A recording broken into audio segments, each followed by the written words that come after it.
Fala, gente boa! Tudo bem ou não? Olha só, já tem mais informações, aliás, bastante informação sobre o homem-bomba, sobre como ele agiu, sobre que tipo de explosivo ele usou e como é que foi esse processo de radicalização dele, que desde que o Lula ganhou a eleição para cá, ele se transformou em outra pessoa.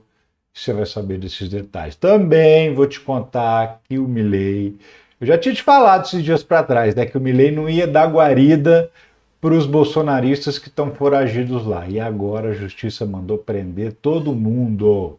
61 mandados de prisão de bolsonaristas que estão fugindo do STF. Vou te explicar isso aí, por que isso aconteceu, o que acontece daqui para frente. Significa que eles vão ser mandados imediatamente para o Brasil? Não, calma, não é bem assim, mas eu vou explicar, tá? E outra coisa, você que de vez em quando concorda com essa ideia de que o STF está indo longe demais, que existe uma ditadura de toga, se você soubesse a quantidade de ameaças, de explosão, de matar ministro, que chegam no STF todo santo dia, você ia ficar espantado. Sim, eu digo todo santo dia porque é isso mesmo. Todo dia alguém ameaça explodir o STF, matar um ministro do STF, matar a família do ministro do STF, essas coisas todas. Vou te contar isso também. E o que o STF está fazendo, tá? Porque tem gente fazendo isso se dando bem mal. Ontem mesmo teve um que se deu mal. Foi para cadeia. Vou te contar. Vem comigo que eu sou Ricardo Melo, sou o explicador geral da República e estou aqui para traduzir o politiquês para o bom e velho português que todo mundo entende. Já te peço para sentar o dedo no like, para se inscrever no canal, ativar o sininho, para entrar no nosso grupo de WhatsApp, porque quem está lá recebe o conteúdo primeiro. E também, se puder e se quiser participar do financiamento coletivo, você pode contribuir com esse trabalho sendo membro do canal. Aqui embaixo, do lado da inscrição, tem o Seja Membro. E aqui em cima tem essa chave Pix, que é a maneira mais usada pelas pessoas que colaboram. Aqui, ó, você ajuda do jeito que quiser, quando puder. E se não puder, deixa o like, deixa um comentário, que tá pago. Mas vamos nessa, eu vou começar a te contar as notícias do dia, dessa sexta-feira aí, 15 de novembro. Polícia Federal extrai dados de celular do homem-bomba. Veja o que se sabe. Sim, a polícia encontrou um celular que estava com ele, né, ali ao lado do corpo, e um outro celular que foi encontrado naquele trailer que ele alugava. Ele alugou um trailer que ficava lá mesmo, perto da Praça dos Três Poderes. E aí a polícia teve acesso a esses dois celulares, já extraiu os dados, então vai ter acesso a todas as conversas, todos os sites por onde ele navegava, os grupos de Zap que ele participava, que tipo de conteúdo chega. Se tiver alguém que incentivou esse cara a cometer esse ato, essa pessoa vai ser descoberta no celular dele. E aí isso inclui muita gente, né?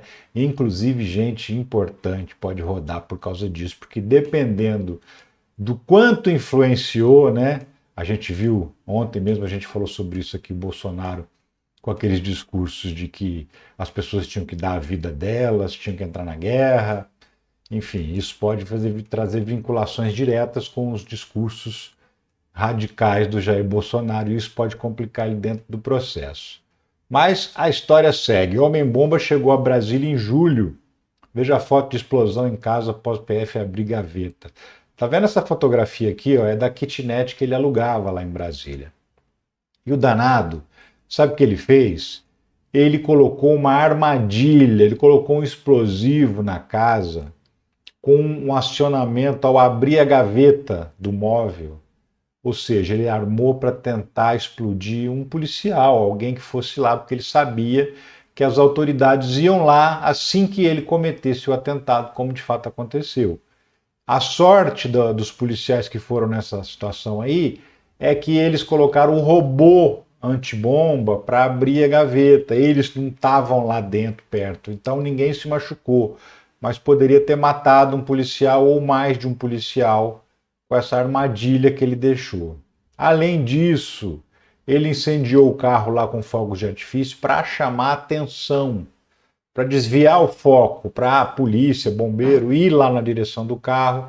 E enquanto isso, a intenção dele era entrar no Supremo Tribunal Federal e explodir o Alexandre de Moraes. Isso foi, né, ficou bem claro por tudo que já se sabe nessa investigação. Homem-bomba se despediu de vizinhos um dia antes do atentado. Ele ia ali no mercadinho, na padaria, que tinha ali perto da casa onde ele alugou, lá na Ceilândia. E aí ele começou a falar que ia fazer uma viagem, que não ia voltar mais, que se quisessem se lembrar dele era para olhar para as estrelas, que era para procurar o nome dele nas redes sociais a partir do dia 14, porque ele ia ficar famoso no mundo inteiro, ou seja, já estava se despedindo, já estava dando sinais de que ele ia mesmo cometer um suicídio, né, e que queria ficar famoso. O que para mim assim está muito bem caracterizado? O sujeito decidiu se matar, ponto número um, por razões da vida dele lá que a gente nunca vai saber. Ponto número dois, como ele era um fanático político, um extremista que foi levado a essa situação de ódio absoluto à esquerda e ao Supremo Tribunal Federal, ele falou: vou transformar essa minha morte, que eu já quero, em um ato glorioso para essas pessoas que eu sigo, que eu acredito cegamente. Então ele aliou uma coisa a outra e aí cometeu esse atentado. Essa é a percepção que eu tenho do que aconteceu com esse infeliz. Homem-bomba ameaçou explodir segurança do STF e deixou armadilhas em casa. Das armadilhas eu já falei, e lá, no momento em que ele chega com os explosivos, os seguranças chegam perto dele, ele ameaça explodir o segurança, ameaça jogar um explosivo no segurança. Então, assim, eu tinha algumas mensagens no celular dele que ele fala: não atire na polícia, não machuque o policial, ele não tem culpa. E aí ele mesmo estava planejando machucar policiais, machucar seguranças, né, machucar outras pessoas inocentes. Essa é a grande realidade. Quais foram os explosivos usados pelo homem-bomba em Brasília? Enfim, hoje rolou aí um vídeo dele comprando fogos de artifício numa casa de fogos de artifício, gastou R$ 1.500 em fogos de artifício, e foi assim que ele fez as bombas. Ele desmontou os fogos de artifício, usou o material explosivo, colocou dentro de canos, cano de PVC, tampado dos dois lados, com um pavio, com um detonador. E aí dentro, misturada a pólvora ao material explosivo, tinha prego, parafuso, porca, ou seja, a ideia é que explodisse e jogasse estilhaços de metal para todos os lados. Então ele fez essas bombas, ele encontrou isso na própria internet, instruções de como fazer isso, e fabricou essas bombas a partir do material explosivo de fogos de artifício que ele comprou. Inclusive o carro ele incendiou com fogos de artifício normal, ele nem desmanchou nada. Ele só armou uma bateria de fogos de artifício dentro do carro, programou para ela incendiar sozinha e saiu de perto, e o carro pegou fogo e começou a explodir. Em choque, irmãos dizem que tio França se transformou no último ano. Esse é um ponto importante, né? Como esse sujeito se radicalizou, principalmente, segundo o outro irmão contou em entrevista também, desde que o Lula ganhou a eleição, que ele começou a acreditar. Ele já acreditava que as urnas não eram auditáveis, aquela ladainha toda dos bolsonaristas. Ele acreditava em tudo. E aí ele chegou a frequentar o QG do Exército lá em Brasília, lá de onde saíram os golpistas para quebrar tudo no 8 de janeiro. Ainda não há assim nenhuma informação que confirme que ele, no dia 8 de janeiro ele estava lá. O que parece, segundo foi relatado até por um irmão dele, é que ele esteve lá no acampamento de Brasília e foi embora, mas não se sabe em que época, né? Não necessariamente no 8 de janeiro. E ele também ficou acampado em porta de quartel lá em Santa Catarina, na própria cidade dele, durante aquele período que tinha quartéis no Brasil inteiro, com gente boba fazendo protesto. E ele ficou lá no meio. Então, diz que ele teria se radicalizado absurdamente a partir do momento que o Bolsonaro perdeu as eleições. E aí mudou, se transformou. Era um sujeito pacato, tranquilo, calmo, amistoso, gostava de criança, e de repente virou uma pessoa fechada, solitária, que só falava de política com todo mundo. Até os irmãos não estavam conseguindo mais conversar com ele direito, porque ele só falava de política, só falava mal da esquerda, só falava mal dos comunistas, que ele falava que todo mundo era comunista e que o STF era o grande vilão do Brasil. Ele se transformou, ele foi radicalizado pelo gabinete do ódio, e isso tudo faz parte da investigação da Polícia Federal, que vai colocar não só como ele agiu, enfim, os detalhes de como ele agiu, mas principalmente o que o levou a agir dessa maneira, ou quem o levou a agir dessa maneira. pessoa comum a homem-bomba, com essa trajetória do tio França. Essa matéria fala justamente sobre como ele era um sujeito tranquilo, um sujeito comum, com posições conservadoras, mas e daí? Todo mundo pode ter suas posições em relação ao mundo, né? Desde que elas não sejam criminosas. Só que aí ele partiu justamente por outro lado, partiu para o lado de se tornar um criminoso político. E aí deu no que deu, como a gente está vendo. Homem ao lado de Bolsonaro em vídeo não é autor de atentado contra o STF, sim dono de lanchonete. Sim, tem um vídeo rodando nas redes sociais que aparece o Bolsonaro sentado comendo um lanche, do lado dele o Abílio Brunini, que foi o prefeito eleito de Cuiabá agora, deputado federal, comendo um lanche também, e um sujeito atrás tentando ali tirar uma foto com eles, fazer um agrado e tal.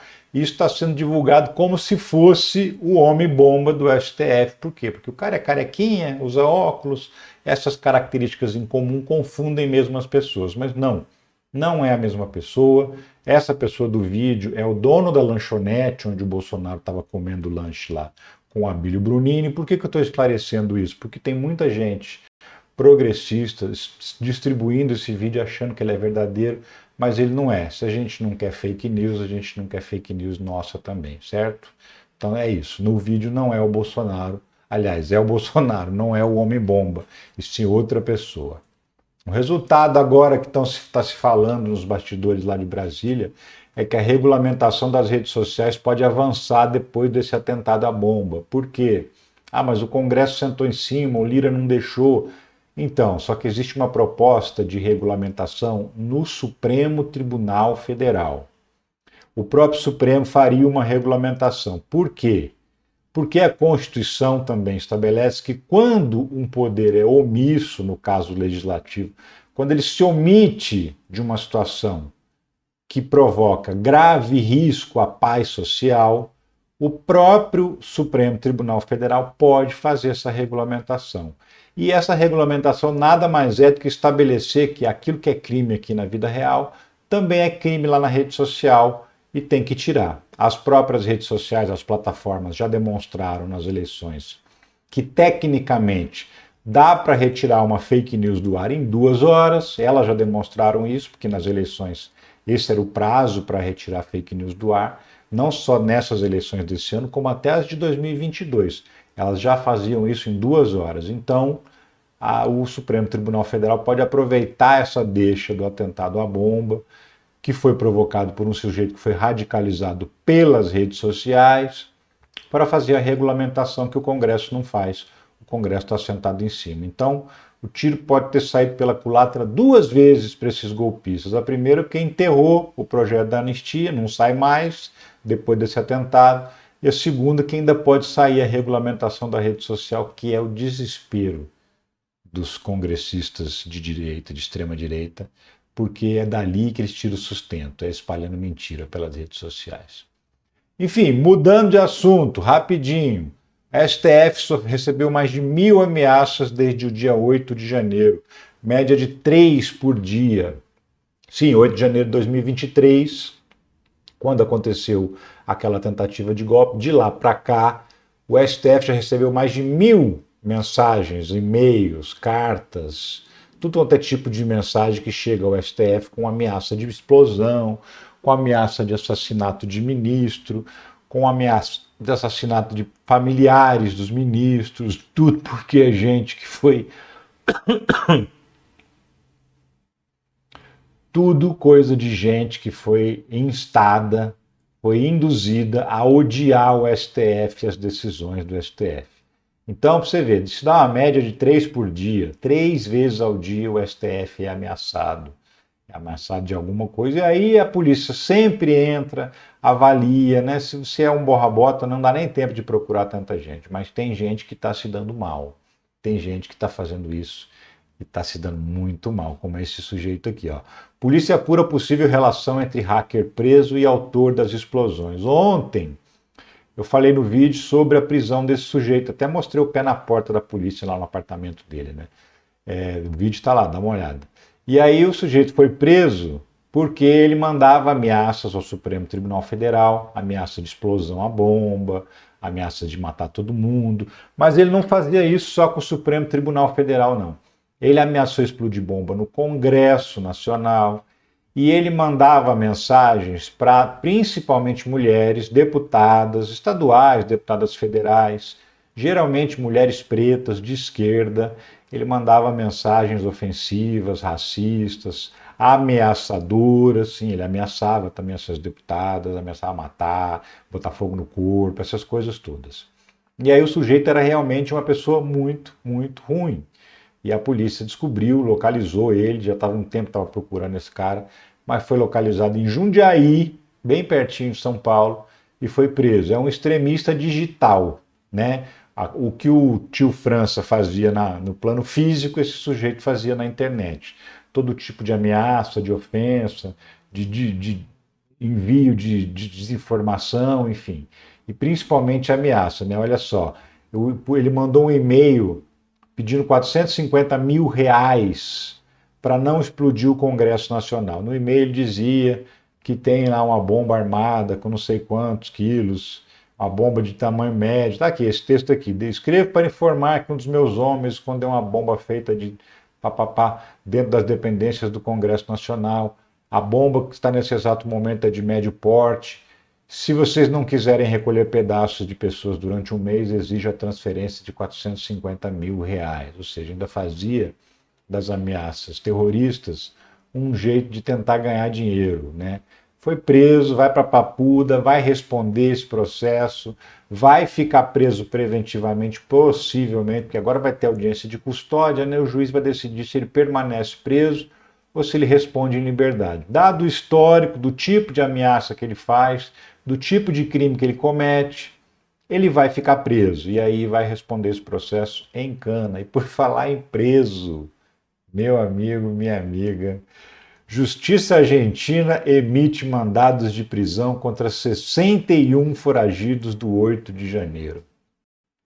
O Brasil, por meio do Supremo Tribunal Federal, te explica essa história, pediu lá a extradição de 61 pessoas que estavam foragidas da justiça. Quem são essas pessoas? Gente que já foi condenada pelo STF pela invasão dos prédios lá no 8 de janeiro, que estava lá, que quebrou tudo, enfim, que se fotografou, que se filmou, que deixou DNA nos prédios. Essas pessoas foram condenadas e algumas delas, ainda na fase do processo, cortaram a tornozeleira, fugiram para a Argentina, pediram refúgio lá, asilo político, alegando que eram perseguidas políticas. Quando isso acontece, normalmente, até o país julgar se vai dar ou não esse asilo político, o sujeito fica lá, morando lá, pode alugar uma casa lá, pode trabalhar lá, pode fazer o que quiser por lá, né? E essa era a condição desses brasileiros que estavam lá, que pediram refúgio. Ao todo, esses brasileiros estão com família, estão com filho, com esposa e tal.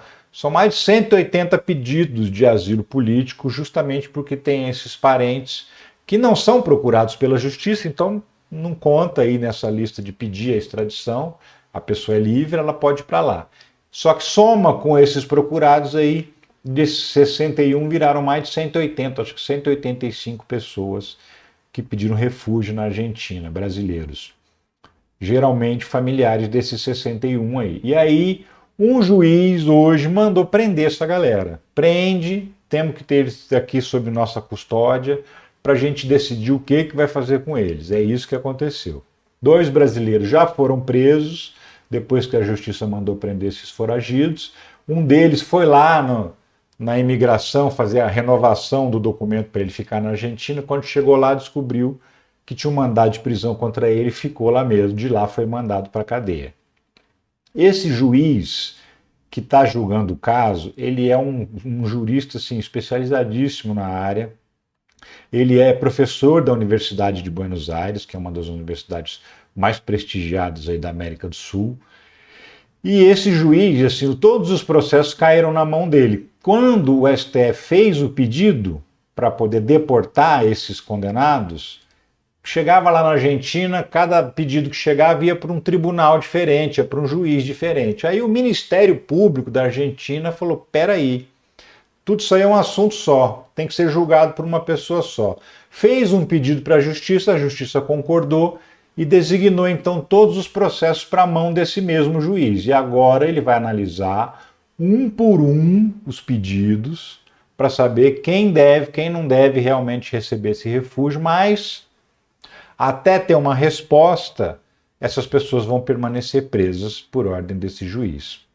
E aí o que acontece? Vai ganhar prioridade o julgamento deles no pedido de asilo. Sim, porque quando uma pessoa pede refúgio no outro país, esse processo pode demorar anos para ser julgado.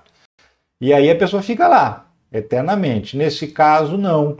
Como eles estão presos, pessoa presa tem prioridade em julgamento de processos.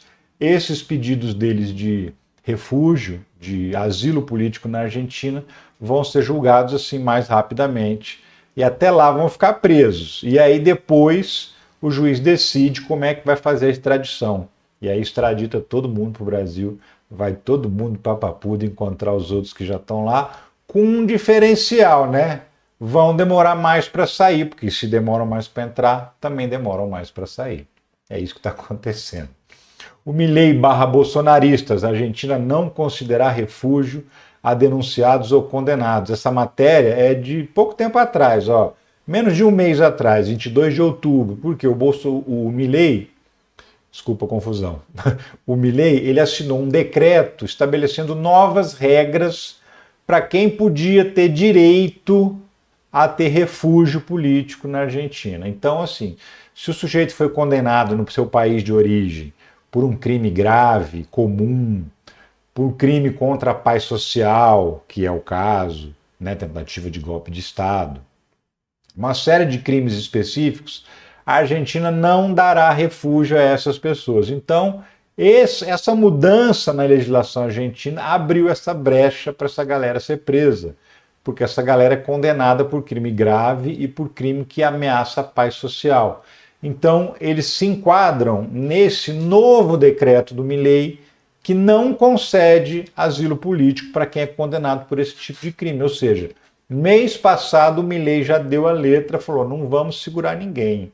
Agora, quem decide a extradição, é importante isso ficar claro, não é o Milei, quem decide é a Justiça Argentina. O Milei só cumpre a decisão da Justiça. E como é que ele cumpre? É a polícia do Milei que vai lá prender essas pessoas, manter essas pessoas sob custódia e depois entregar essas pessoas para as autoridades brasileiras. Ele executa a ordem, mas quem manda é a Justiça Argentina. Agora, a Justiça Argentina também manda baseada nas regras que existem na legislação. E esse decreto do Milei fez uma mudança na legislação que facilitou e muito para a Justiça mandar prender essa galera para devolver agora para o Brasil. Então, daqui a pouco a gente tem excursão chegando na Papuda, gente nova chegando no pedaço. E a gente vai continuar acompanhando essa história e outras que estão rolando aí na política brasileira, né? Espero que você tenha gostado do vídeo. Obrigado por ter assistido até o final. Não deixa de compartilhar esse conteúdo com os amigos, de mandar para as pessoas que você conhece. Entra no canal, no nosso canal de WhatsApp, tá aqui o link na descrição, não esquece. Deixa seu like aí. Eu volto a qualquer momento para falar sobre outros assuntos da política brasileira. Um abração e tchau.